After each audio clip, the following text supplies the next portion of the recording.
Digestive system. All right, this is a big system. It's a big chapter in the book. Make sure you jump on top of it, get this done. All right, so digestion occurs outside of the body. Is that true or false? Digestion occurs outside of the body. True. True? Okay. Explain it to me. How can that be? Who said true? Not me. You see your food I get before it, you I'm not eat it, right? explaining. And that starts all It's the not digestion digesting. process. That's inside your body. The thought of it. And you smell it too. The food's outside your body. Yeah, but you're not digesting at that point. You're just smelling. It starts at Say, 'cause when you digestion eat, process. You pull aside everything that's digested. So we put the food in our mouth, right? And it goes all the way through and comes out the south, right?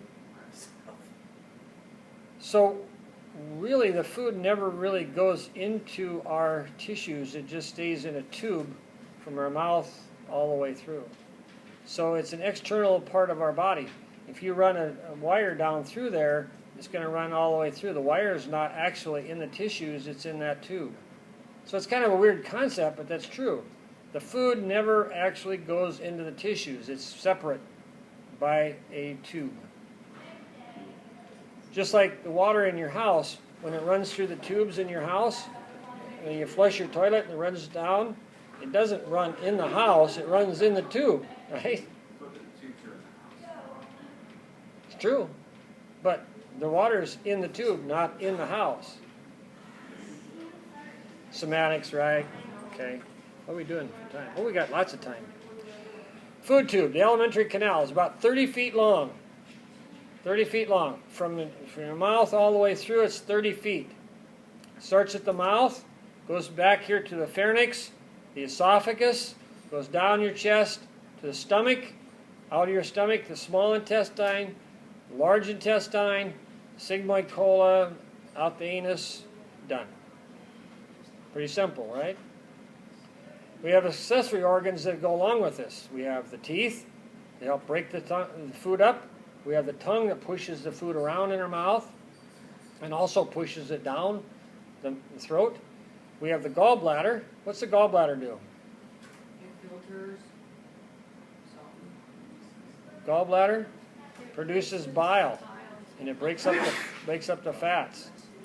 Salivary glands produce saliva, so you can spit, right? That's not what you do it for. Salivary glands produce saliva to break down the sugars in your food. Then we have the liver and we have the pancreas. Those two components help to break up the food even further. So a couple terms that you might want to be familiar with that you can impress your friends. Ingestion is the intake of food.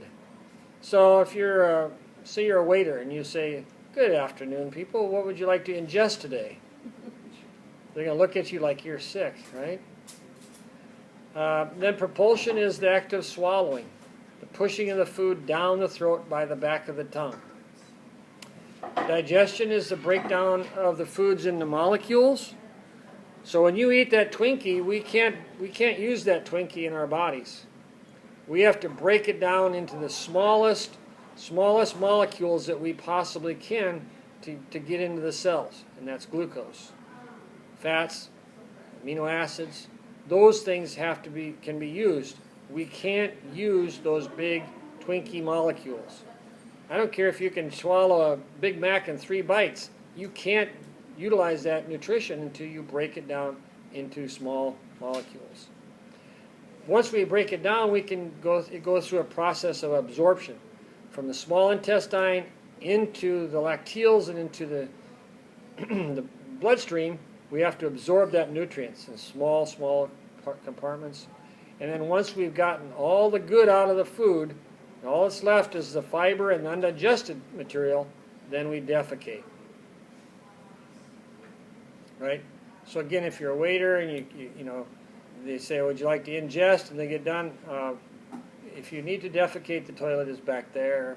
You know, it might not work either. So the first thing we do is we're going to digest, we're going to break down the food. The first thing we do is mechanically digest it. We take that food and we break it up. We chew it. We break it into the smallest pieces that we can with our mouth. How many times should you chew your food? Should you? Should you chew your food? I don't know if there's not a number. Is there? Yeah. 5. 5? I hear 5. Anybody gonna go more than that? More than 5? I said 27? 30? 27, 30? About 25 is what they say is average. 25 times you should chew your food. 1, 2, 3, 4. Okay, so this is your assignment for this weekend. Count how many times you chew your food when you eat. All right? It's amazing. If you chew your food 25 times every bite, you will eat less and you will be fuller and you won't have gas, you won't have indigestion. It'll be a much better situation, believe me. So see how many times you chew your food. Most of the time it's 1, 2, 3, go. Or 5, like Franklin said, 5 times and you're done. Right? Well, Luke said that? Oh, excuse me. I'm sorry. Luke's a Big Mac 5 eater, right? Yeah. How many bites can you take a Big Mac or a hamburger? A lot of people take them in 3 or 4 bites. Small bites, mini bites. Lots of chewing.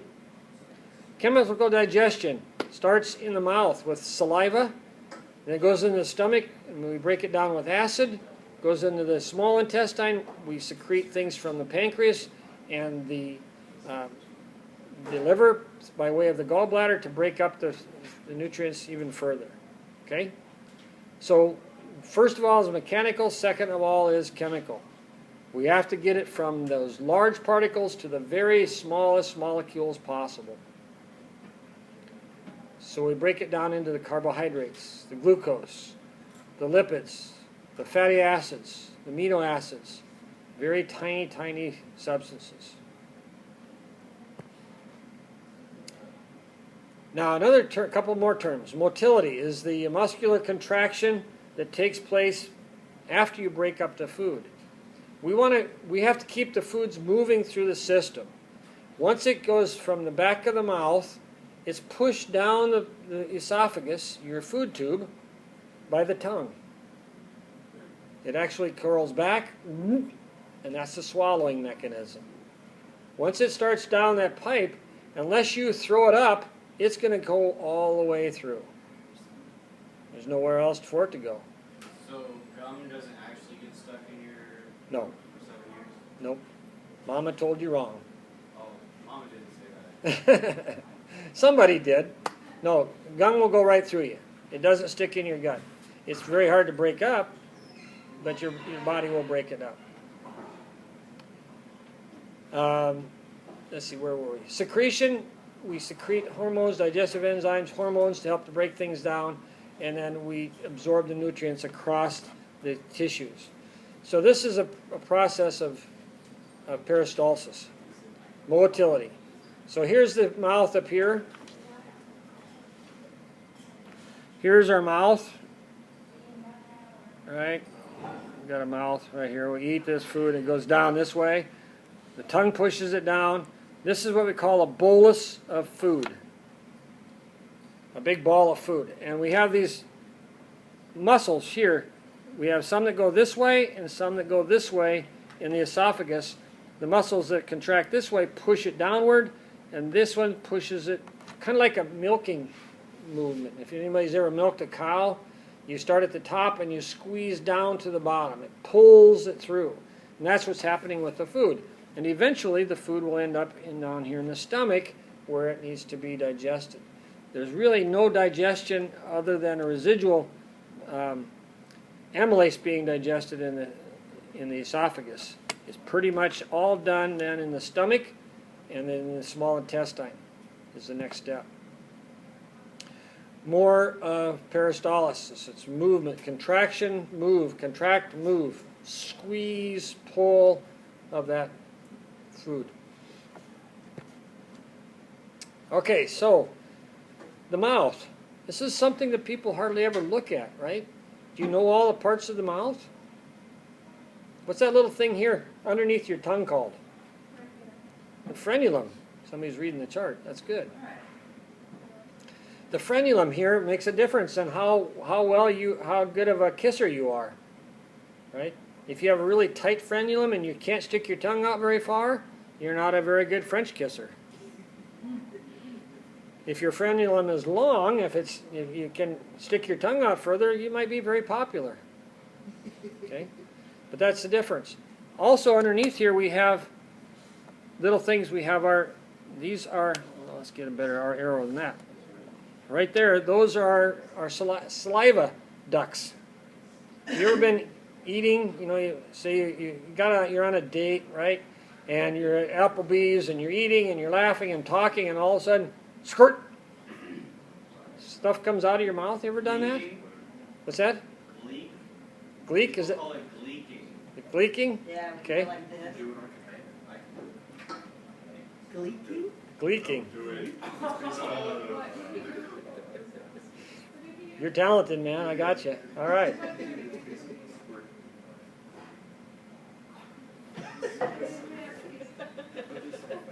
So all it is a secretion of your saliva out of these little holes, and your tongue is up and talking, and it squirts out. Normally it hits the back of the tongue, drops down, gets in the food, and dissolves it.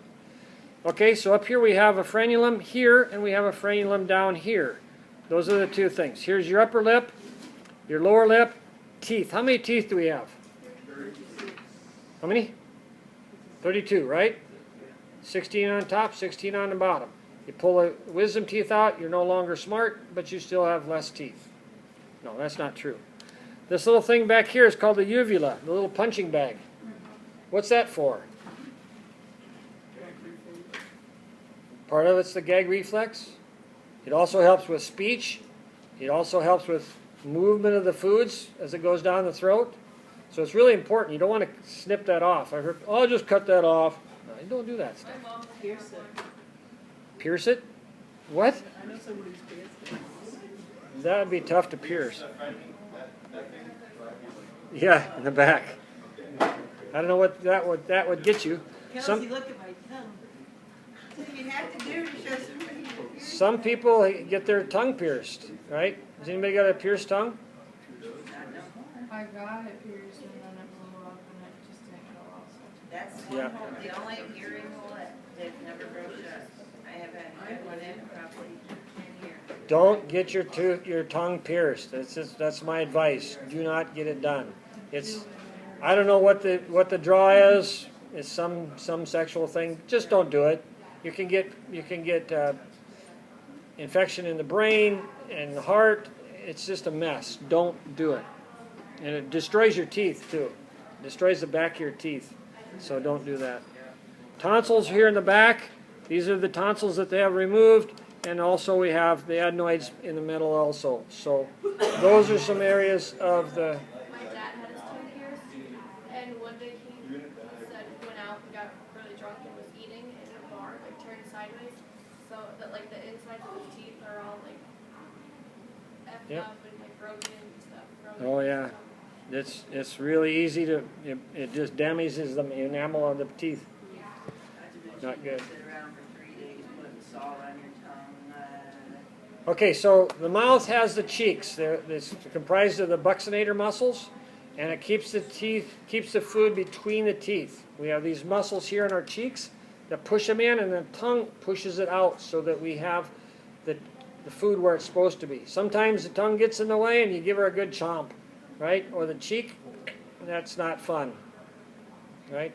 The vestibule is the space between the teeth and the cheeks. That's where you can stick your marshmallows or whatever, like a little ground squirrel. It helps us to form speech. Also helps us blow a trumpet.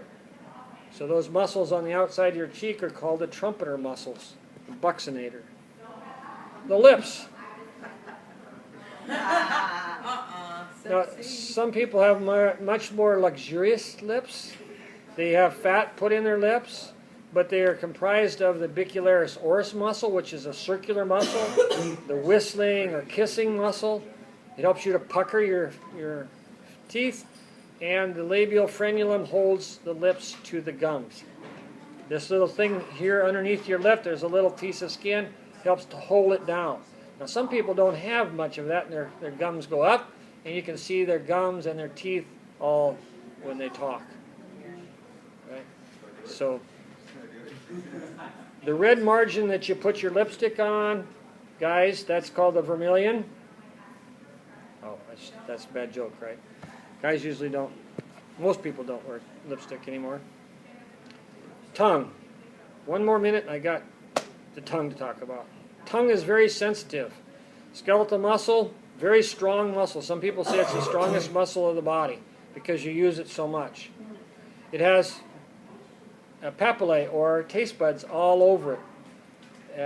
You have tonsils at the back, and it helps to push the bolus of food down the back of the throat towards the stomach.